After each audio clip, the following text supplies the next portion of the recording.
This is America on the Road, winner of the International Automotive Media Conference Gold Medal Award for Radio, and now in its 24th year on the air. Thanks for being with us as we bring you the latest automotive information from around the world.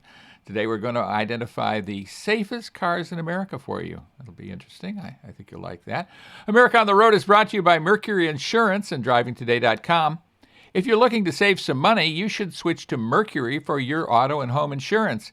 Californians save an average of $670 with Mercury, so imagine how much you could save. Get a quote today at mercuryinsurance.com. Well, I'm Jack Nerad. With me is co-host Chris Teague. Chris is based in Maine. I guess you're having a little better weather than you had maybe a week or so ago, huh, Chris? We're in the midst of fake spring, or fool's spring, as people like to call it. So we've had, 40s, 50s, which is quite balmy for this time of year. Yeah. I assume that would be frigid for your area of the country, though. Yeah, true. I'm balmy any time of the year, and it is when it gets down to around under 60 degrees here. We consider it quite cold, which is odd because I grew up in Chicago with below zero weather frequently, and I can remember living through that. And now when it gets down about 50 or 60, I remember coaching some softball games for my girls where it was about 50 degrees and the wind was blowing and I was just about as cold as I've ever been. I was shivering. It was like crazy. So, but this is not a weather show. We are not meteorologists. We are actually car experts. And to prove it, this week we have as our special guest Bill Loewenthal. He is Senior Vice President of Product at Chargepoint. And they're a really big player in the electric vehicle charging space. I like the way people say space these days in that business. He's a fascinating guy. I expect to have a fascinating conversation with him. He has a lot to say about this. He's also an evangelist for electric cars, so we'll enjoy that. And in the car review segment, Chris will discuss. What will you discuss, Chris? I spent the week in the 2021 Acura TLX. Yeah. Very nice. A little cramped probably at some of the time, and you wish you had a washroom, but otherwise, it's probably quite nice for the week. I will be talking about the 2021 LX570, the full-size luxury SUV from Lexus. But before we do that, let's dive into the automotive news. Do you have a story for us, Chris? I do. It's a very quick one, though. We've talked about Carvana and the experience of buying and selling cars online, and they've had the commercials now for a while where they have the big car vending machine, the glass walls. It's very dramatic. I've been in there. I had the giant quarter to drop into in my hand. So the story that just came out this morning out of Las Vegas is that they've opened a new one. It's got a 39 vehicle capacity. It's 11 stories tall, but this one doubles as a car slot machine. So details are scarce, but it does sound like in addition to buying a car from the vending machine, you might be able to gamble and win one. Maybe out falls the gumball. You never know. Yeah, I like that. Whenever I go to Vegas, I play the candy machines. You put in 50 cents and you pull the lever and you almost always get a candy bar. It's really kind of amazing. I have an uncanny luck with that, and I feel pretty good about it. But that's all I do in Las Vegas. But we'll have to check that out the next time we go to Sin City. Is check out the Carvana vending machine there and slot machine. Can't wait to see that. On a more serious note, the Insurance Institute for Highway Safety has announced their award winners for 2021. So these are the safest cars we alluded to a little earlier in the show. They have named 49 vehicle models top safety pick pluses. That's their highest award. And then there are an additional 41 vehicles as top safety picks. So that's 90 award winners. So that's quite a few award winners, based on the fact that there are only 350 or so models out there. They actually include submodels in here, so it's not quite as all-inclusive as it might seem to be. To become a top safety pick plus or a top safety pick, the vehicle have to get good ratings in 6 crashworthiness tests: the driver's side small overlap front test, the passenger side small overlap front test, the moderate overlap front test, the side roof strength and head restraint tests. So those are all the tests that they have to go through. And then they have to have advanced ratings in vehicle-to-vehicle and vehicle-to-pedestrian evaluations. I like that vehicle-to-pedestrian thing. You really want to avoid running your car into pedestrians. I'm all in favor of that. And one of the pieces of safety equipment that is critical to their awards and maybe not all that well reported is, what piece of equipment do you think, Chris? Headlights. You are so good, and you're probably reading the I'm actually not, but the results. But no, you're very bright, and headlights is very critical. And I think very underreported. How important it is to see where you're going. That's really important for safety. And so the Insurance Institute of Highway Safety has figured that out. We can't go over all 90 in this show. There's just not time to do that. But some of the highlights, Hyundai Motor Group, which includes Hyundai, Kia, Genesis, and the Genesis brands, had the highest total of awards this year. They had 12 top safety picks and 5 top safety pick pluses. Boy, I have a difficult time saying that, I think.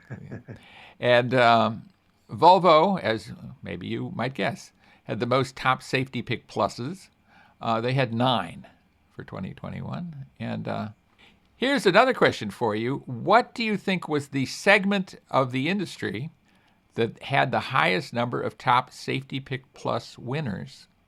Oh, geez. If I had to guess, it would be a crossover of the crossover category, maybe the small or compact crossover category. It's a really good guess, and you're very close. It is the midsize luxury SUV category. Of course, virtually all of those are crossovers. And because they're luxury, they can afford to be equipped with the highly expensive safety equipment that allows them to be named a top safety pick plus. So that's good. Another interesting segment, or was interesting to me, was the number of vehicles in this particular segment that scored very high in safety. It's non-intuitive, so that's a good hint for you as we're doing this guessing game with the IIHS awards. What do you think that segment would be? A lot of awards, but non-intuitive. Small cars, small vehicles. Brilliant. Gosh, you're just too smart. I promise I'm not looking at the list. Yes, well, and that's really absolutely 100% right. They don't have a lot of top safety pick pluses among small cars, only 4 actually. But then there's a whole bunch of top safety picks among small cars, and you wouldn't necessarily think that. I mean, small cars are not noted necessarily for their high safety. Typically, I don't think they're unsafe cars, but they have kind of a reputation of not being all that safe. And yet, this is the segment that had, I think if I'm adding those up, that's 16 actual top safety picks or top safety pick pluses. Probably about the evasive technology there more than anything. Yeah, evasive technology, and there's a lot of safety technology that's standard in so many of the small cars these days from some of the mass market brands, so that's very good. Here is a little bit of a prediction from TrueCar. It's a prediction about what February vehicle sales are going to be, and they're going to be down pretty significantly, according to TrueCar, down 7.6% from a year ago. Of course, February of 2020 was about the last good sales month, right? I mean, after February, sales really took a dive as COVID really struck. So it's interesting to me that sales are down very significantly from that February a year ago, even though it seems like things are on the upturn now in terms of the disease and in terms of business lockdowns coming off and those kinds of things. This gives a seasonally adjusted annualized sales rate, what they call the SAAR in the industry, is estimated to be 15.5 million units. That means if vehicles sold at this rate, there would be 15.5 million cars sold in 2021. Last year, that number, the real number, was 14.6, almost 14.7 million. So we're ahead of last year in terms of pace, but I expected it maybe to be just a little bit more optimistic. What's your take on that, Chris? I agree. Just intuitively, we talk about small cars not being intuitively safe, but this, it doesn't make that much sense on the surface. So did they provide any reasoning for why they feel it will be lower in February of this year? Well, I think a lot had to do with the terrible weather. You certainly experienced that. So there's a lot of snow everywhere. And there was even snow in Texas and shut down. much of Texas, of course, a giant car market for at least a week during this month. So that certainly was one of the issues. There's also some issue with supply, some vehicles, and there's a microchip shortage, so that's hurting supply. So a lot of things going on. The average transaction price, that's what people are paying on average for the vehicle they buy, is up very significantly. They were up 6.6%, $2,300, almost $2,400 up from the same month a year ago. They're even up $500 from last month, which indicates those people who are buying cars are buying, big cars, or buying a lot of equipment as they buy the cars. Meanwhile, a lot of people can't afford to buy cars at all. Yeah, that one does actually make a little sense. You read a lot about, especially with the new Ford F-150, for example, when it started selling, they were selling the top 2 or 3 trims above all else, and were selling them faster than they can make them. So people definitely want the plushest thing they can buy. Well, speaking about the plushest thing you can buy, and I didn't say that very well either, but the plushest thing you could buy, Ford is bringing out a King Ranch edition of its Ford Explorer, which will capture a lot of King Ranch. King Ranch is, I think, bigger than the state of Rhode Island, which is kind of near to you there in Maine. So you can get some sense of how big the King Ranch is. The King Ranch actually uses 300 Ford vehicles just to work the ranch. 300 vehicles. That's kind of crazy. But the Ford Explorer, of course, one of our favorite midsize SUVs, is now going to have this King Ranch edition, and it features the Running W brand all over the place, and liberal use of leather. Although I'm not sure if I could use the word liberal in connection with the state of Texas. I am. And so a lot of stuff going on there. Or refined might not be the exact word to describe it, but it's going to be certainly different than the typical Explorer. And if you like leather, and if you like stitching, if you like branding, well, you're probably going to like the Ford Explorer King Ranch Edition. Yeah, I don't love the branding, but I've always loved the F-150 King Ranch. The interiors, they're just so nice. You can't beat it. And looking at the pictures of the Explorer, it looks like it'll be much of the same. But that W everywhere it starts to wear on me after a little while. I'm wondering why it has taken so long. You would think that there would have been a King Ranch edition of the Explorer 10 years ago. I mean, it's 20 years ago that they introduced the first King Ranch edition of the F-150. So, hey, Ford, what took you so long? But I guess they got there. So that's a good thing. So when we come back, and we promise we will come back, we're going to have a little tiny bit of music, and then we're going to come back. We're going to do our road test segment. And in that road test segment, we will be looking at the Acura TLX. If you're not familiar with exactly what that is, it's a sports sedan, right, Chris?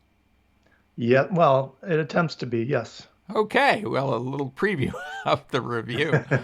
And I will be talking about the 2021 Lexus LX570, their massive SUV. So stay with us. With Chris Teague, this is Jack Nerad, and you're on America on the Road.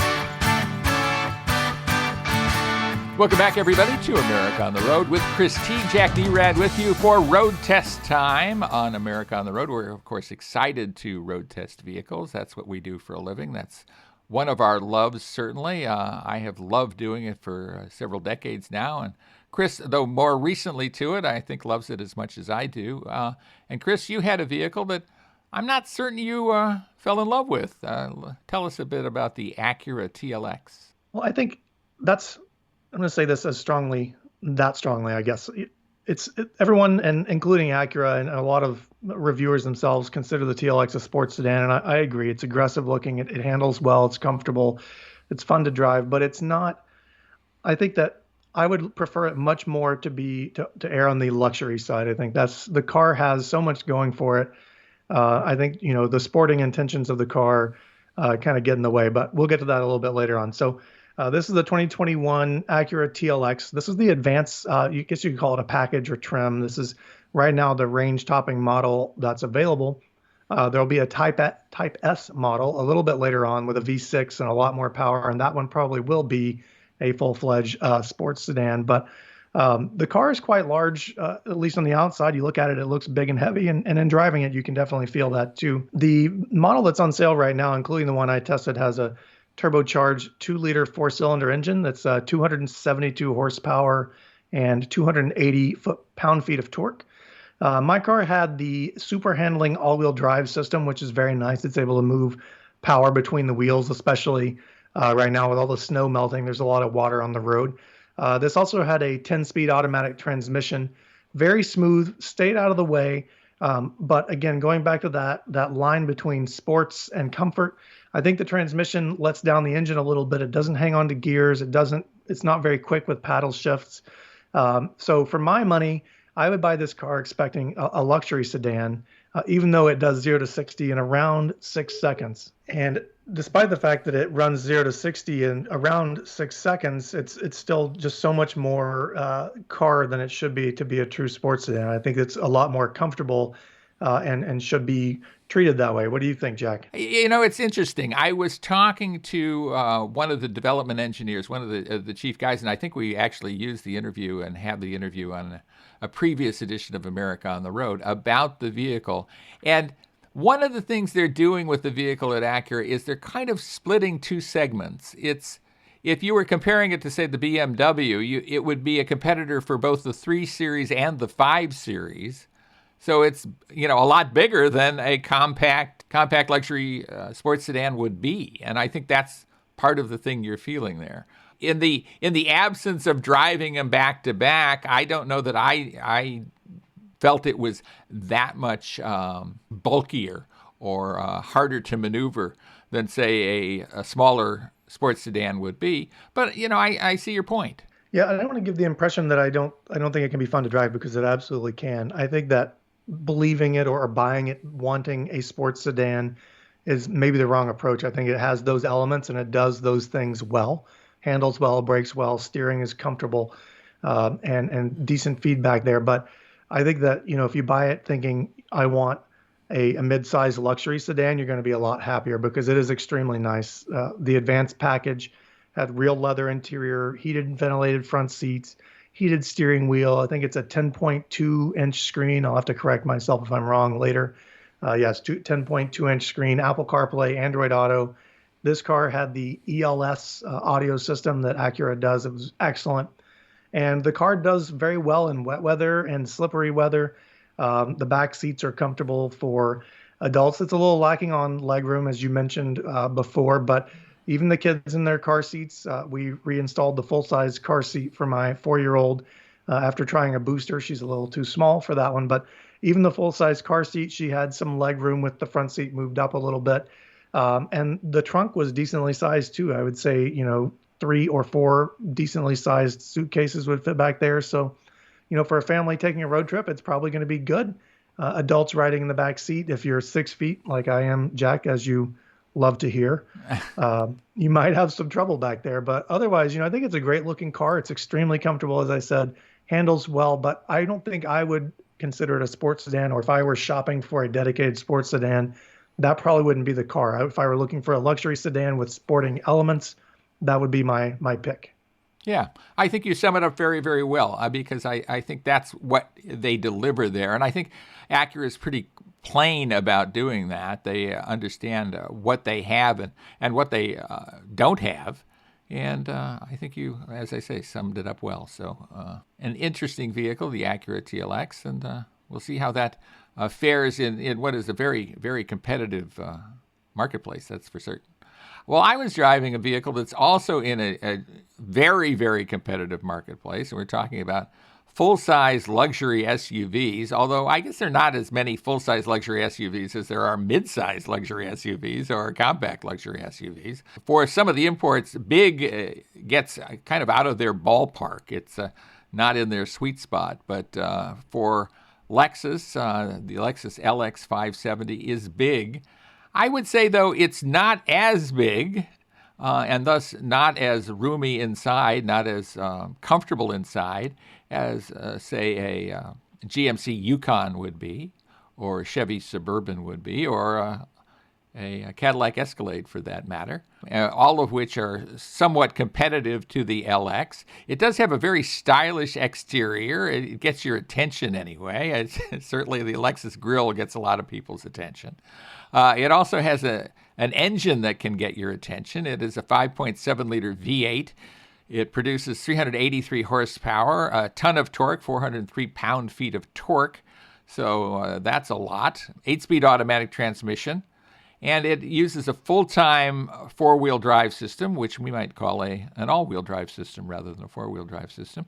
There is a Torsen limited-slip center differential. It has electronic locking as well, so that makes it very off-road friendly. You'd be surprised how well this vehicle will fare off-road, because it doesn't look like something that maybe would be a great off-roader. It just looks big and bulky, in a good way, in a stylish way, but it looks big. There's no doubt about that. It is rated to tow up to 7,000 pounds, which is a reasonable number. There are full-size SUVs that will tow more, of course, but that's a reasonable number, I think, for something like this. And then it has that throwback body-on-frame structure that we're so fond of with traditional SUVs. Certainly the Chevy Suburban and et cetera, all are separate body-on-frame. It has 5 different modes for different types of terrain. It has standard 20-inch 10-spoke wheels, and you can get 21-inch wheels as an option. Plenty of big wheels going on. The vehicle I had was the Inspiration package, that it has a blacked-out grille and kind of blacked out what would otherwise be chrome. You know, I'm not sure it was exactly my taste. Maybe the more standard one would have been okay. It's had white body color and then blacked out all around, and maybe that was just too stark a contrast. But it's inspiring. It is an inspiration, and it might have inspired you. I mean, what's your take on the Lexus LX versus some of the other vehicles in its segment, Chris? I think people buy the Lexus LX kind of as a purposeful buy. You know, people who know about it want it and buy it. I'm a big fanboy. The Toyota Land Cruiser, the LX is, you know, I've got a long history of wanting one of those vehicles. So I think, you know, will it do better off-road than a Suburban or a Tahoe? Yeah, probably. But it, you know, you kind of have to go into it wanting to buy it. But, you know, personally, I love them. I think they're great for what they are. Yeah, and there's certainly plenty of luxury. I want to make that very, very clear. Heated and ventilated front and second row seats. Oh boy, ventilated second row seats. I like that. It has a climate concierge. It automatically monitors the temperature in 4 separate climate zones. And the interior isn't all that big, so you know, it's interesting that it does that. It also has a rear seat entertainment system, which strike me as becoming passé. And, you know, maybe you could speak to that. It has dual 11.6-inch screens, so that's pretty good. You know, those are big screens. It has HDMI input for the second row and wireless headphones. You've got 2 daughters that ride in the back seat a lot. What's your take on an integrated system like that? You know, they love seeing the screens in the back of the vehicles that we get occasionally. Most of them, surprisingly, I guess, are FCA vehicles, or I guess Stellantis vehicles now. But when they work, they're fine. You know, but they're not as intuitive or as flexible as just a couple of iPads hanging on the back of the seat. Especially if you have HDMI inputs, you're going to be fiddling with a DVD player or a Blu-ray player while you're driving, or maybe a portable video game system of some sort. But I think, you know, the iPad is a much better solution, and it's probably cheaper just to buy a couple of what do you call it, you know, holders for the back of the seat, but definitely not as stylish. Or, you know, the kids can actually handhold, not handheld, but they can handhold those devices too. I think, exactly. Probably. Yeah. So that works out. So interesting vehicles. I think not the tops of their segments, but certainly worthy of attention. And the fact that the TLX is pretty new, I think, commands some attention too. So take a look at that. And a lot of tech there. And if you want to split the difference between a compact and a midsize luxury sport vehicle, it's certainly a good choice. And the Lexus LX, this time around, it's the LX570. certainly a very robust vehicle that can endure all the off-road you want to throw at it, and at the same time take you to the opera if you want. So a couple interesting vehicles we have that are worthy of attention, I think. And when we come back, we will be doing an interview with Bill Loewenthal. He is the Senior Vice President at Chargepoint. We're going to be talking about the whole issue revolving around EV charging, both publicly and at home. A lot of issues concerned with that, of course, and he is the expert on it, so we'll be taking a long time to talk with him. In fact, we're eschewing. We are not doing our listener question segment, so we can bring you all of the interview with Bill Loewenthal. So stay with us for that. When we come back with Chris Teague, this is Jack Nerad with you right here on America on the Road. Welcome back, everybody, to America on the Road. Jack Nerad back with you. We have a really interesting guest talking about a fascinating topic. I think there's a lot more to this topic than meets the eye, and we're talking about electric vehicle charging. Our guest is Bill Loewenthal. He is the Senior Vice President of Product with Chargepoint, a major player in that industry. Bill, thanks so much for being with us. I really do appreciate it. Thanks for having us. Excited to be here. Give our listeners who might be pretty unaware of the infrastructure issues dealing with electric vehicles some background on Chargepoint, on charging vehicles as a whole, and then we can dive even deeper into that. Sure. So Chargepoint is a leader in enabling the movement to electric mobility. And we've actually been at this longer than there's been EV vehicles, which is amazing.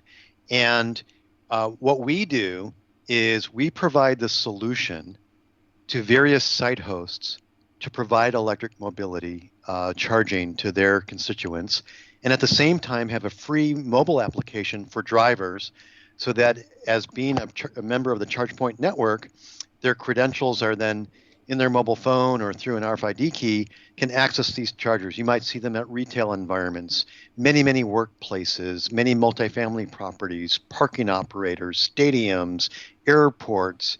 And the idea here is what these site hosts, as we call them, the places where you find the chargers, they are deploying these because they want to really serve their consumer base or their workforce or tenant pool.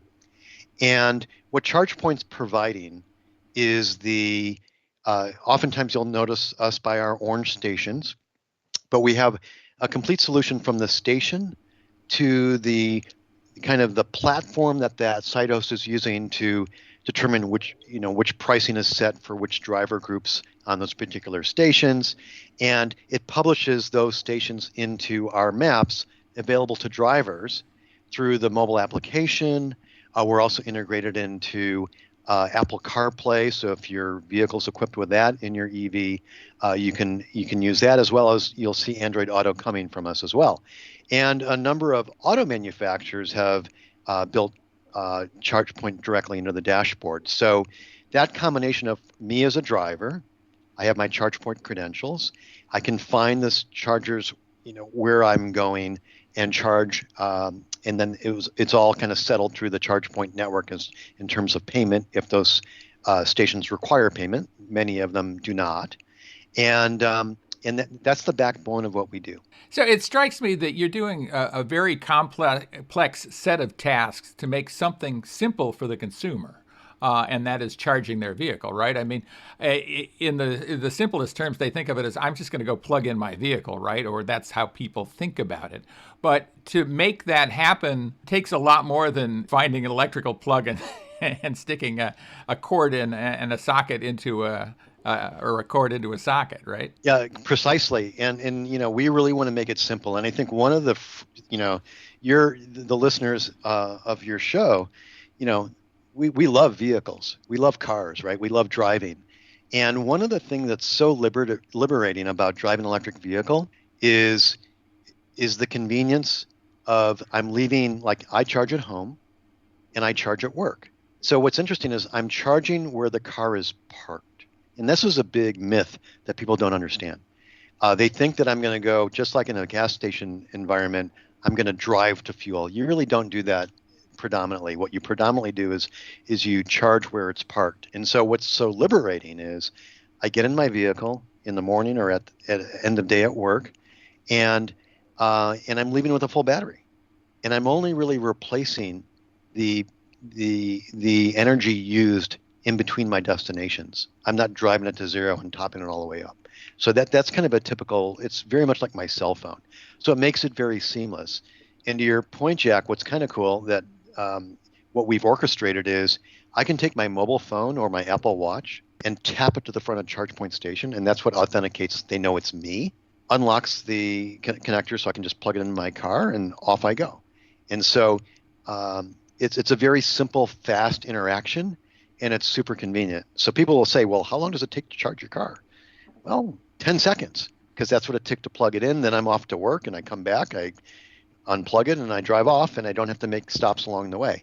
That's what's so liberating about this. So you're not doing it, though, in residential locations, or are you? It sounds like you bet doing... we are. Oh, you are? Okay, so you're doing it in Yeah. residential locations and in work locations and other commerce kind of locations. Okay, tell me about that. That's a misconception I had. Yeah, so a couple things to illustrate here. We're providing the solution to a variety of site hosts and then represent that into this network that drivers can then access to charge their vehicle. When we think about the various segments that need to be electrified, there's quite many, and they're actually pretty logical. And so, and this is more of the business side of ChargePoint, but when we are looking at the market, there's certainly a lot of residential solutions that are required in the market. So we provide, and you can find it on many of your favorite places to shop at chargepoint.com. One of the leading chargers in terms of the ChargePoint Home Flex that actually goes up to 50 amps, which is super cool because it's kind of forward compatible for whatever car you might get in the future. And so that's a home solution that a consumer can put in their home. Then there's also solutions that would go into a multifamily property. So many people across America today are, and increasingly in the future, are going to be living in multi-dwelling kind of environments. And so there we have great solutions for both that property owner, but also the tenant, so that we can scale this. And I think what we're going to increasingly see, and there's a dizzying number of exciting cars coming, and there's also corresponding incentives and policy directives that are requiring and incentivizing electric build-out. So you're going to see more and more multifamily properties, workplaces, public parking and venues with electric vehicle charging. And there's already so many more than people realize exists. But so those are some of the segments. So residential is one. Then you think about workplace, retail, dining, hospitality, parking. Those are all various places that we enable. Maybe not as germane to the show, but very significant to the environment and the transition of transportation to electrification is the fleet space. And you're going to see many fleets move to electric drivetrains because it is a much more efficient platform for them to run their business on from a TCO, total cost of ownership perspective, lower maintenance profile, and then great environmental benefits, which are mandated in many markets. And so the fleet movement is super exciting in the whole mobility transportation space that we're going to see over the next several decades. So we're doing all of this. And we're doing it with a combination of various industry-leading hardware from the ChargePoint Home Flex that I mentioned to solutions that address fleet, multifamily, public charging, as well as high-speed fast charging that you're going to find along corridors as you travel across the country. And so we're doing that coupled with all those experiences to make a great driver experience in dash, in your pocket. You can ask Alexa, where's my closest charger? Am I charging now? All those integrations to make it really simple for consumers. Are you a hardware provider? Do you manufacture hardware? Do you do the contracting to do installation? I mean, where does ChargePoint begin and end on all of this? So at the heart, we're the system provider, the combination of the hardware and the software necessary for a site host to offer electric vehicle charging. On top of that, many need guidance and help about to properly design their parking lot or their fleet depot, in some cases, to go through that electrification and even construction build out. So we enable that and have those services available from Chargepoint. Plus, we want to make sure, for everyone's sake, that there's a great and consistent experience as they go from charger to charger. So we also provide services to our hosts to support the ongoing maintenance of those chargers. We're designing and building the hardware, we're designing and building the software, and then all the solutions around it for a great experience. I think one of the things that's interesting is because we can control the hardware, the software, and that mobile experience, like I mentioned with the Apple Watch and the mobile phone I can tap to authenticate, we also can instrument it with great diagnostics so we can make sure those stations are up and ready for the next driver. And that's really, really important to us. We are obsessive about the driver experience, the accuracy of the pins so that one can find them, the description of the charger so that they understand if it's in a parking lot that has a fee associated with it. Those are all things that we think are really critical for a great environmentally critical transition to electric mobility. Right. I want to dive into the business aspects of this in a minute, but first I want to make it clear to our listeners what they can expect in terms of the visibility of ChargePoint and how they interact with ChargePoint. Talk a bit about that, about a electric vehicle owner and what their experience would be with ChargePoint. Okay. So when you get an electric vehicle, one of the first things you would do is download the ChargePoint app. It's available on the Apple App Store as well as on the Google Play Store. And then you would create a ChargePoint account. It's free.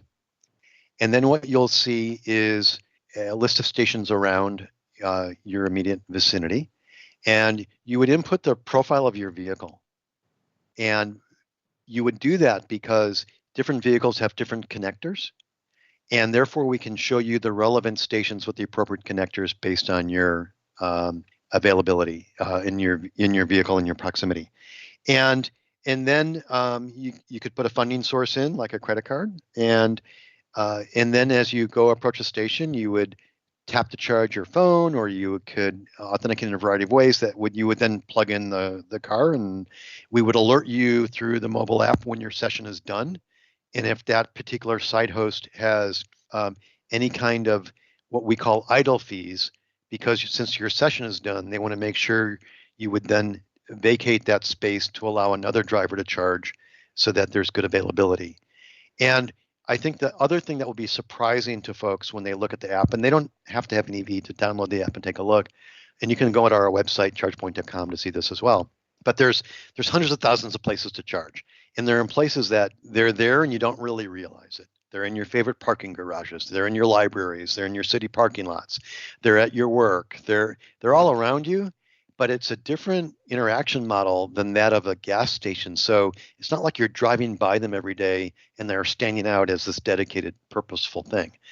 And so again, the model is I fuel while I park, and I onboard most of my fuel at home and at work. And then as they make a road trip, they'll say, I'm in the Bay Area, and so maybe we're going to go up to Lake Tahoe. And then I would be finding more and more available chargers along the way that I can use. An important point too, ChargePoint is a network, a collection of stations that are available to these drivers. There are other networks available in North America, and your ChargePoint credentials work with those. So I can take my ChargePoint credentials to an EVgo station, which is a network that's out there, and I can use those credentials to access the EVgo chargers, and I don't have to create a different account basis, what have you. It's all contained inside of my ChargePoint app. And the reason people like that is I get this full picture of what it takes to charge and fuel my vehicle from an economic basis. And you typically see people smile about it's so cheap to actually run my vehicle on electrons. And so that's one of the excitement and liberation that people feel when they're driving EV is the driving experience is very liberating. We can talk about that in a minute. It's like a supercar. And then the no stops along the way, and then this full picture of the low cost of operation between maintenance and fuel. Yeah, well, and the convenience aspect of not having multiple accounts, but having one account that essentially works everywhere. It's like having a credit card that works at every gas station across the Yeah, country, right? I mean, precisely. Yeah. yeah. And So I can use it's similar to, I can use my ATM card, regardless of which bank that issued it to me on multiple ATMs. It's the same kind of concept. let's talk about the connector issue, because it strikes me that, and maybe I'm wrong, but it seems like there are few enough charging stations as it is, and then you limit the number of charging stations you can use because of connector issues, where non-compatibility of connectors. Talk a bit about your thoughts on that. I actually think that's not as predominant in the overall that's affecting people's experience. And so, largely when you're charging at work, or in kind of what we would call longer dwell situations, you're charging on level 2 AC charging, and we're pretty standardized there in North America on a J1772 plug, and Teslas have adapters that plug into those, so it's no problem. You can go everywhere. The adapter issues come up more in fast charge environments, and there you're seeing very much of a standardization coming, much more around what's called CCS. And so we'll see continual availability of CHAdeMO, which was used by a variety of cars over the last decade. So you'll see the continual availability, but it will sort itself out basically, but through market share. And so it's a problem that's kind of naturally working itself out through market forces. Right. Well, today, predominantly, of course, Tesla is the predominant EV, right? I mean, by leaps and bounds. I mean, much bigger market share than any brand has on the internal combustion engine side. So, and that's going to change. At least it's likely to, where we will see EVs from many other manufacturers as they jump into the game. Yeah, and there are adapters to charge on CHAdeMO chargers, which is a technical specification of an adapter type, a high-speed DC charger, to adapt those to a Tesla input.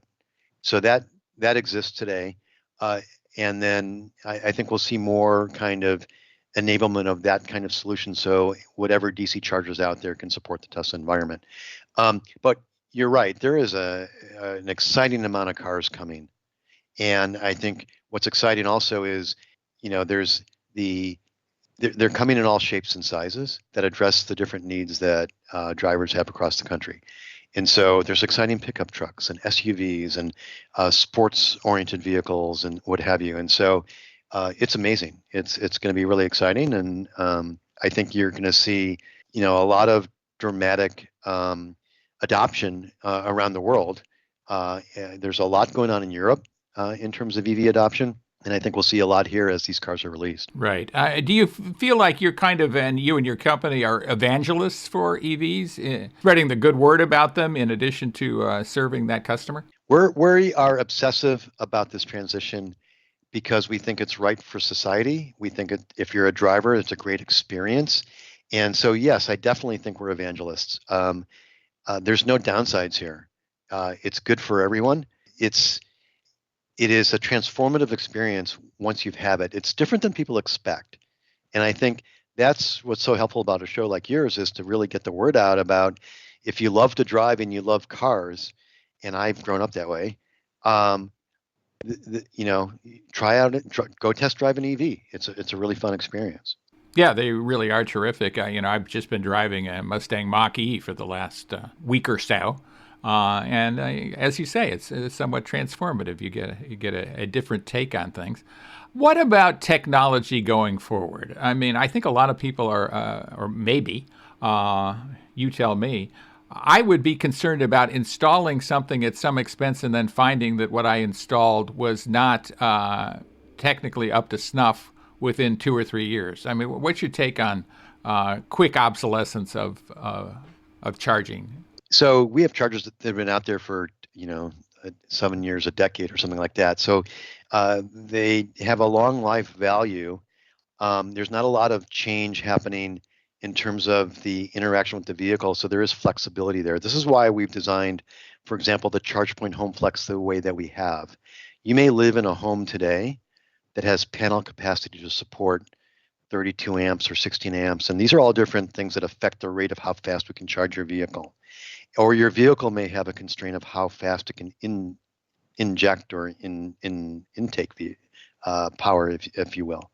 And so we've designed the Chargepoint Home Flex that you can actually set the amperage rate in correspondence to what your current car is capable of, as well as your electrical panel capacity, so that you do have forward compatibility with as you change vehicles, or you change homes, or you upgrade your home environment, that you can get the most out of that charger. So that is a fundamental approach that we take to our product design. We also take that approach to our fast charge DC products, which are very modular in nature. And so if a different cable type does come out, it is a very simple replacement to change that. And so that's been a big investment in our architecture of how we design our hardware products. And we do that also so that we can have a great experience for our drivers. So we want to make sure those stations are always up and available. And so we've designed the stations in such a way to minimize downtime by having very modular replaceable parts. And so that is also kind of that, making sure that that investment lasts for a long time. Right. We're talking with Bill Loewenthal. He is Senior Vice President of Product for ChargePoint, talking about EV infrastructure and the fascinating growth there. Where do you think some of your best opportunities for growth are? I mean, it's one thing to have all these opportunities, and that's great. At the same time, figuring out which your best opportunities are is often the toughest thing in business. Talk a bit about that, would you? So, super question. Yeah, it is a very exciting business from a business perspective. And, it's a very large market that has to go through this electrification journey. Our approach has been kind of very vertical. And so when you look at that commercial space and workplace and parking, those are the logical environments where there's been great adoption of electric vehicle infrastructure. We're seeing, particularly with COVID, as folks weren't frequenting the office as much, they did equip their homes with EV chargers or their multifamily properties. And so what's kind of so elegant about the portfolio that ChargePoint has is the technology kind of meets all these use cases very interchangeably. So we don't have to specifically build technology for a specific segment. But activating the segment requires the right partners and installation partners and channel resellers. And very much we see them focused on that large commercial opportunity, the various residential opportunities, and then fleet. And fleet is a very, very large transformative opportunity that requires a superset of some of the capabilities that we put into other application areas. For example, if one is electrifying a fleet whose business is to deliver typically, people, services, or packages, that's a mission critical operation for them. So it's a very technical, monitored, end-to-end sale. If any of your folks are in the technology space, it's the difference of selling a technology product to a consumer versus selling it to someone's mission critical data center. And so we take that very seriously. And so we've invested a lot to really help the transformation of fleets to electric mobility. And so that has then required us to offer more services to support the ongoing operations of those depots. So a very exciting part of the business. And that's a big growth item over the next 10 to 15 years. Is that where you think we're going to see the biggest percentage of adoption or the soonest adoption of electric vehicles, or are you seeing it concurrent with what will happen on the consumer side? That's a great question. I think it's more concurrent, and some of the differences on the fleet side is there's some very specific vehicle types they need based on the roles those vehicles play in the environment. And so those are coming out at different, speeds to market. One of the, think of this in our consumer lives. I'm really looking forward to the electric garbage truck. Because you and me both. Just not to hear the garbage truck would be enough. Yeah, exactly right. And so you're going to see, and I think the transformation to fleet will be a really important signal to consumers that EV is here. And I think in general with consumers, they don't realize it yet, but everyone's going to be driving an EV, and it's just they don't realize it yet. But when you see that package delivery truck, the postal truck, the garbage truck, the city buses all going by in an electrically powered, and all the benefits those enterprises have, I think that is also a really important catalyst for the rest of the population, if you will. They're here, they're easy to drive, fun to drive, easy to charge, and it's a simple transition. So I think that will be a very illustrative example to society that we're making this transition. Right. Let's talk quickly about range, and maybe range will be solved, or maybe range isn't even a problem, depending on how you look at it. But let's talk a bit about that. A lot of people buy vehicles not for what they do every day, but for the thing they might do a few times a year, right? And that is what, in large part, one of the reasons I think we haven't seen greater adoption of EVs up till now. What's your take on where the technology will take us, where battery technology will take us, where charging technology will take us, that will alleviate range as an issue? So, great question. I've bought in a lot of cars in my life, and I never evaluated how big the gas tank was.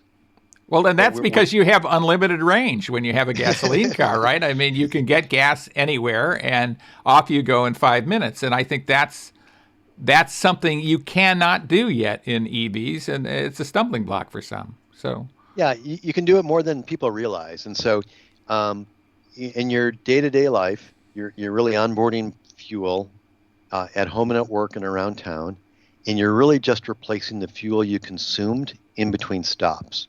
And so I think one of the big experience differences is it's that fueling model of I fuel while I'm parked. Now, of course, I want to make that journey to the beach or to the mountains, and I need to be ensured that I can make that long journey. And so in the vehicles that are coming upwards north of 250 miles of range, you're seeing that opportunity so that you are satisfying the range anxiety for those consumers. And we're seeing the deployment of stations along all these corridors. And so if you want to drive between LA and San Francisco, between where you live and where I live, there's a whole number of places to stop along the corridors that make that as routine travel stops. And so again, I would consult the Chargepoint map through the mobile app or the website. But yeah, there's hundreds of thousands of places to charge, and more fast charge sites on major corridors. So we have projects on the East Coast, throughout Colorado, throughout California, that make it so I can ski and surf in the same day with my electric car. Got it. What should I have asked you that I have not asked you, Bill? Or what should consumers know about this that we haven't talked about in this interview? So I think some things that are helpful for folks to understand in terms of how this works is we're providing the solution to the site host, and we're not setting the price of what that site host is charging for the electricity. So we're enabling that site host to set their pricing based on their particular business objectives. Many of them may be in a mixed-use facility, so they're trying to charge their own fleet vehicles or potentially employees, but also make it available to the public. And so we're giving them the tools to do that. And then you might see the Chargepoint network out there, and then other networks like Electrify America or EVgo or the Flow network, and we interoperate with all these folks. And their business is different. They're providing a service to consumers like we are, but their business is to own those chargers and to sell electricity, where the Chargepoint business is to enable the folks that want to own the chargers and sell electricity or serve their users. So we're really a technology and solution provider, and so I think that's one dynamic that people. It's obviously hard for them to understand that when they. Well, you're kind of operating as Amazon operates with retailers and makers of products and marketers of products. It strikes me. Yeah, that's a good example. So we're an enabler of the market, and we're enabling the site host to accomplish their business objectives. Yeah, we want to do it. We want to do it in such a way that it's a very consistent experience for drivers, a seamless one, an easy one, and propels the EV industry overall. Right. Well, before I let you go, please remind our listeners again how they can find out more information about Chargepoint. Please go to chargepoint.com, or you can download the mobile app from the Google Play Store or the Apple App Store, and you can try out our mobile app. There's no charge to the consumer, and then you'll have access to where the EV chargers are, and then hopefully you'll get an EV and use it. Terrific. And they are going to love that EV, won't they, Bill? They will. It's a fun experience. Absolutely. Well, we've been chatting with Bill Loewenthal. He is Senior Vice President of Product at Chargepoint. Thanks so much for being with us, Bill. I learned so much, and I think we could talk for another half hour or so about this and still just be scratching the surface. Thank you very much. Stay with us, everybody. We'll be right back right here on America on the Road. And that was our interview with Bill Loewenthal. He is the Senior Vice President of Product at Chargepoint. Fascinating stuff. I mean, a lot going on. It's not just about buying an electric vehicle, is it? It's buying an electric vehicle and then everything that goes with it, which includes a whole different way to fill up or fuel your vehicle, get power for your vehicle. So fascinating stuff with Bill Loewenthal. And the always fascinating Chris Teague has been with us again. Thanks so much for being with us, Chris. We appreciate it. You always flatter me, Jack, and I hope to flatter everyone who's listening. If you like what you heard, please hit the like or subscribe button and leave us a review. It will help us continue to grow and get in front of more people to bring them along for the ride. We'd love to have them join us for the ride. If you like the show, please recommend to others that they listen to. America on the Road is on all the various podcast platforms, the important ones anyway, the ones wise enough to carry us. So let them know that they can find America on the Road where they listen to their podcasts. And you might want to check out my book, The GR Factor, Unleashing the Undeniable Power of the Golden Rule.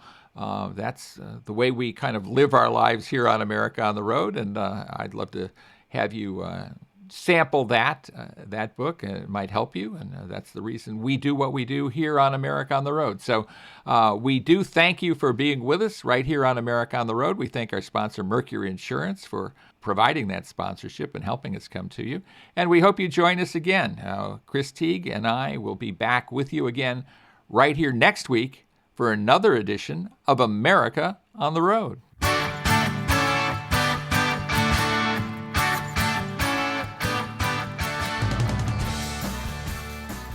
If you're looking to save some money, you should switch to Mercury for your auto and home insurance. Californians save an average of $670 with Mercury, so imagine how much you could save. Get a quote today at mercuryinsurance.com.